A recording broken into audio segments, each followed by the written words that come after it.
نسخه گرفتن. سلام، من سجاد هستم، یک داروساز از ناتینگهام. در این ویدیو کوتاه میخواهم شما را با طرز گرفتن دارو و نسخه تان آشنا کنم.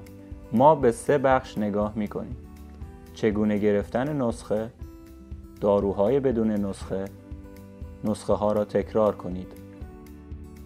نحوه گرفتن نسخه: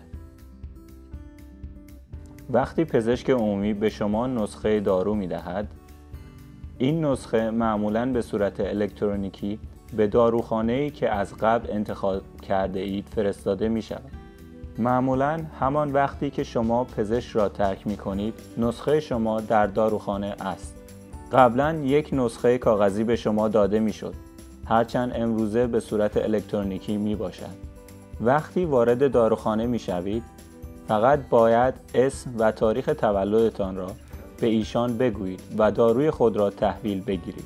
معمولاً باید بین 20 تا 30 دقیقه منتظر شوید تا داروساز داروهایتان را آماده نماید.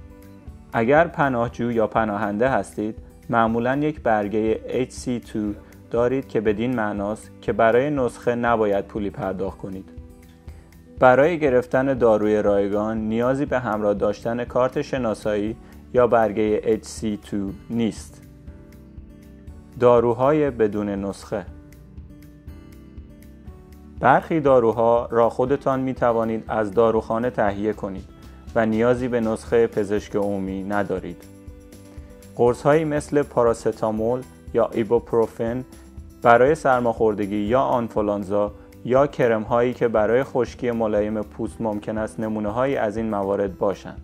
در موارد ذکر شده مستقیما می توانید به داروخانه مراجعه کنید و نیازی به دیدن پزشک عمومی نیست.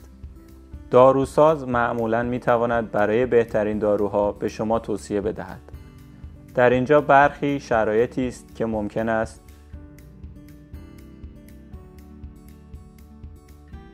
نسخه های تکراری: اگر داروهایی دارید که هر ماه مصرف می کنید، می توانید ترتیب سفارش برای تهیه ماه‌ها آینده خود را بدهید.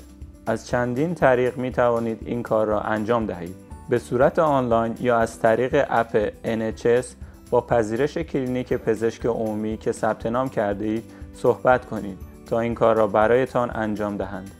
به وسیله تلفن کردن به خط تجویز نسخه در کلینیک. از طریق تیک زدن قسمت مربوطه به نسخه تکراری روی نسخه کاغذی و دادن آن به پذیرش پزشک عمومی، یا از طریق داروخانه‌ای که به طور مرتب از ایشان دارو تهیه می‌کنید.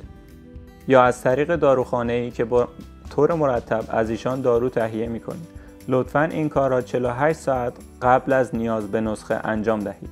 گاهی اوقات قبل از اینکه بتوانید این کار را انجام دهید، پزشک عمومی از شما می‌خواهد که قرار ملاقات بگذارید تا بررسی کنند که آیا می توانید این دارو را ادامه دهید یا خیر. خلاصه: بنابراین برای مرور، پزشکان عمومی نسخه های الکترونیکی را به داروخانه‌ای که انتخاب می کنید ارسال می کنند. می توانید بدون مراجعه به پزشک عمومی از داروساز مقداری دارو دریافت کنید و اگر به طور منظم دارویی مصرف می کنید، می توانید ترتیب دریافت ماهانه این داروها را بدهید. ممنون از تماشایتان. برای کسب اطلاعات بیشتر درباره NHS، سایر ویدیوهای این سری را تماشا بفرمایید.